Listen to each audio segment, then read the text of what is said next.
Hi hello fam welcome back to my YouTube channel. I hope ಎಲ್ಲರೂ ಚೆನ್ನಾಗಿದ್ದೀರಾ ಅಂತ ಅಂದ್ಕೊಂಡಿದ್ದೀನಿ. ನಾನಂತೂ ಸಖತ್ತಾಗಿದ್ದೀನಿ. ಗುರು ಡ್ಯೂಟಿನ ಆನ್ ಮಾಡ್ಕೋತಾ ಇರೋದು. ಇವಾಗ ಸಂಜೆ 7 ಗಂಟೆ ಆಗಿದೆ, ಅಂದರೆ 7:15 ಆಗ್ತಾ ಬಂತು. ಆರ್ಡರ್ಸ್ಗಳು ಕಂಟಿನ್ಯೂಸ್ ಆಗಿ ಇದ್ದಿದ್ದರಿಂದ ಲಾಗ್ನ ಸ್ಟಾರ್ಟ್ ಮಾಡೋಕ್ಕೆ ಟೈಮೇ ಸಿಕ್ಕಿರಲಿಲ್ಲ. ಇವಾಗ ಲಾಗ್ನ ಸ್ಟಾರ್ಟ್ ಮಾಡ್ತಾ ಇರೋದು.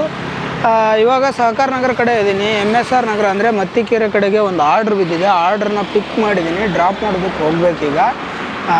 ಲಾಗ್ನ ಸ್ಟಾರ್ಟ್ ಮಾಡೋಣ, ಲೆಟ್ಸ್ ಗೋ.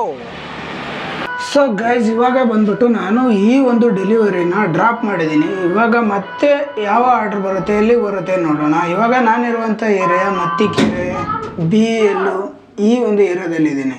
ಬನ್ನಿ ನೋಡೋಣ ನೆಕ್ಸ್ಟ್ ಆರ್ಡ್ರ್ ಎಲ್ಲಿ ಕೊಡ್ತಾನೆ, ಯಾವ ರೀತಿ ಕೊಡ್ತಾನೆ, ಎಷ್ಟು ದುಡ್ಡು ಕೊಡ್ತಾನೆ ನೋಡಬೇಕು. ನೋಡೋಣ. ಇದು ಬಂದ್ಬಿಟ್ಟು ಪ್ರಥಮ್ ಎನ್ಕ್ಲೇವ್ ಅಂತ ಹೇಳ್ಬಿಟ್ಟು BL ರೋಡ್ ಕಡೆ. ನಮ್ಮ ಗಾಡಿನ ನೋಡಿ ಇಲ್ಲಿ ಹೊರಗಡೆನೇ ನಿಲ್ಸೋಗಿದ್ದೆ. ಬನ್ನಿ ಸಿಗ್ತೀನಿ ನಿಮಗೆ. ಸೊ ಗೈಸ್, ಇವಾಗ ನ್ಯೂ BL ಅಲ್ಲಿ ಒಂದು ಆರ್ಡ್ರ್ ಬಿದ್ದಿದೆ. ಯಾವುದು ರೆಸ್ಟೋರೆಂಟ್ ಅಂದರೆ ದಿ ಪಬ್ 1522 ಅಂತ ರೆಸ್ಟೋರೆಂಟ್ ಹೆಸರು. ಅಲ್ಲಿಗೆ ಒಂದು ಆರ್ಡ್ರ್ ಬಿದ್ದಿದೆ. ಆರ್ಡ್ರನ್ನ ಪಿಕ್ ಮಾಡೋದಕ್ಕೆ ಬಂದಿದ್ದೀನಿ. 4ನೇ ಫ್ಲೋರಲ್ಲಿ ಗುರು ಇರೋದು. 4ನೇ ಫ್ಲೋರ್ವರೆಗೂ ಹತ್ಕೊಂಡು ಬರ್ತಾಯಿದ್ದೀನಿ. ಸೊ ಗೈಸ್, ಈಗ ಮತ್ತೊಂದು ಆರ್ಡ್ರನ್ನ ಡೆಲಿವರ್ ಮಾಡಿದ್ದೀನಿ, ಅಂದರೆ ಪಿಕಪ್ ಮಾಡಿ ಅದನ್ನು ತಂದು ಕಸ್ಟಮರಿಗೆ ಕೊಟ್ಟಿದ್ದೀನಿ. ಈ ಆರ್ಡ್ರನ್ನ ಪ್ರೈಸ್ ಬಂದ್ಬಿಟ್ಟು ಟೋಟಲ್ ಆಗಿ 2 ಆರ್ಡ್ರ್ ಇತ್ತು. ಡಬಲ್ ಪಿಕ್ಕು ಡಬಲ್ ಡೆಲಿವರಿ ಇತ್ತು. 2 ಸೇರಿಬಿಟ್ಟು 83 ಏನೋ ಕೊಟ್ಟಿದ್ದಾನೆ ಸಮಥಿಂಗ್. ಚೆನ್ನಾಗಿತ್ತು ಇದು. ಅಂದರೆ 2.5-3 ಕಿಲೋಮೀಟ್ರ್ ಒಳಗಡೆ 2 ಕೂಡ ಇದ್ದಿದ್ದು. 83 ಕೊಟ್ಟಿದ್ದಾನೆ 3 ಕಿಲೋಮೀಟರ್ಗೆ. ಬನ್ನಿ ಇವಾಗ ಮತ್ತೆ ಆರ್ಡ್ರ್ ಇಲ್ಲಿಂದ ಇಲ್ಲಿಗೆ ಕೊಡ್ತಾನೆ. ಇವಾಗ BL ರೋಡ್ ಕಡೆನೇ ಹಾಕಿದ್ದಾನೆ. BL ಅಂದರೆ ನ್ಯೂ BL ಕಡೆ ಹಾಕಿದ್ದಾನೆ. ಮತ್ತಿಕೆರೆ ಈ ಸೈಡು MSR ನಗರ ಆ ಸೈಡೇ ಹಾಕಿದ್ದಾನೆ. ಕಂಟಿನ್ಯೂಸ್ ಆಗಿ ಈಗ 3-4 ಆರ್ಡ್ರ್ ಇಲ್ಲೇ ಬಿದ್ದಿದ್ದು. ಅಲ್ಲಿಂದ 3 ಆರ್ಡ್ರು, 1 ಆರ್ಡ್ರನ್ನ ತೊಗೊಂಬಂದೆ. 3 ಆರ್ಡ್ರ್ ಆಯಿತು. ಇಲ್ಲಿ ಈಗ 2 ಆರ್ಡ್ರ್ ಕೊಟ್ಟ. ಟೋಟಲಾಗಿ 5 ಆರ್ಡ್ರು. ಅಲ್ಲೊಂದು ಫಸ್ಟ್ ಮಾಡಿದ್ದೆ ಲಾಗ್ ಸ್ಟಾರ್ಟ್ ಮಾಡೋಕ್ಕಿಂತ ಮುಂಚೆ. 6 ಆರ್ಡ್ರ್ ಆಗಿದೆ. ನೋಡೋಣ ಬನ್ನಿ.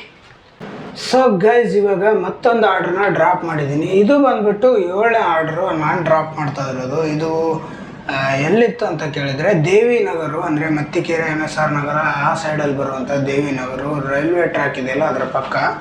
ಇವಾಗ ಡ್ರಾಪ್ ಮಾಡಿದ್ದೀನಿ. ಬನ್ನಿ ನೆಕ್ಸ್ಟ್ ಆರ್ಡ್ರ್ ಎಲ್ಲಿ ಕೊಡ್ತಾನೆ, ಏನು ಕೊಡ್ತಾನೆ ಅಂತ ನೋಡೋಣ. ನಮ್ಮ ಗಾಡಿದು ಬ್ಯಾಟ್ರಿ ಒಂದು ಲೋ ಆಗಿದೆ. ಆ ಬ್ಯಾಟ್ರಿನ ಚೇಂಜ್ ಮಾಡ್ಕೊಂಡು ಬರೋಣ ಬನ್ನಿ.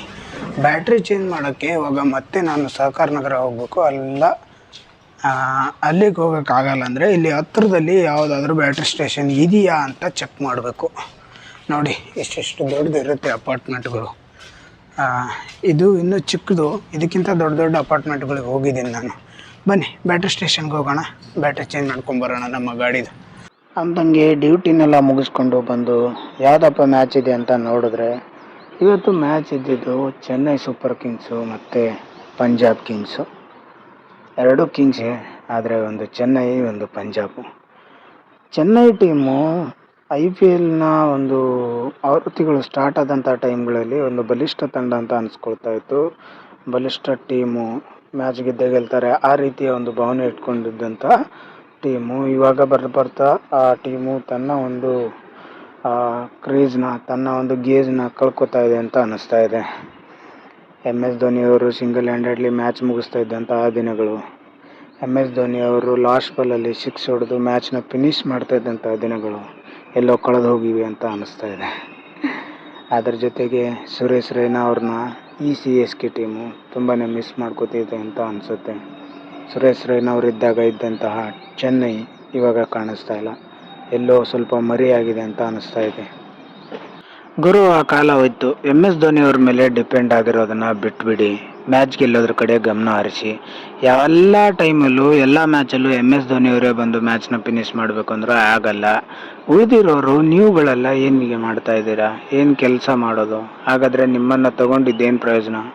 ಸಿಂಪಲ್ ಆಗಿರೋ 220 ರನ್ನ ಚೇಸ್ ಮಾಡೋಕ್ಕಾಗಲಿಲ್ಲ.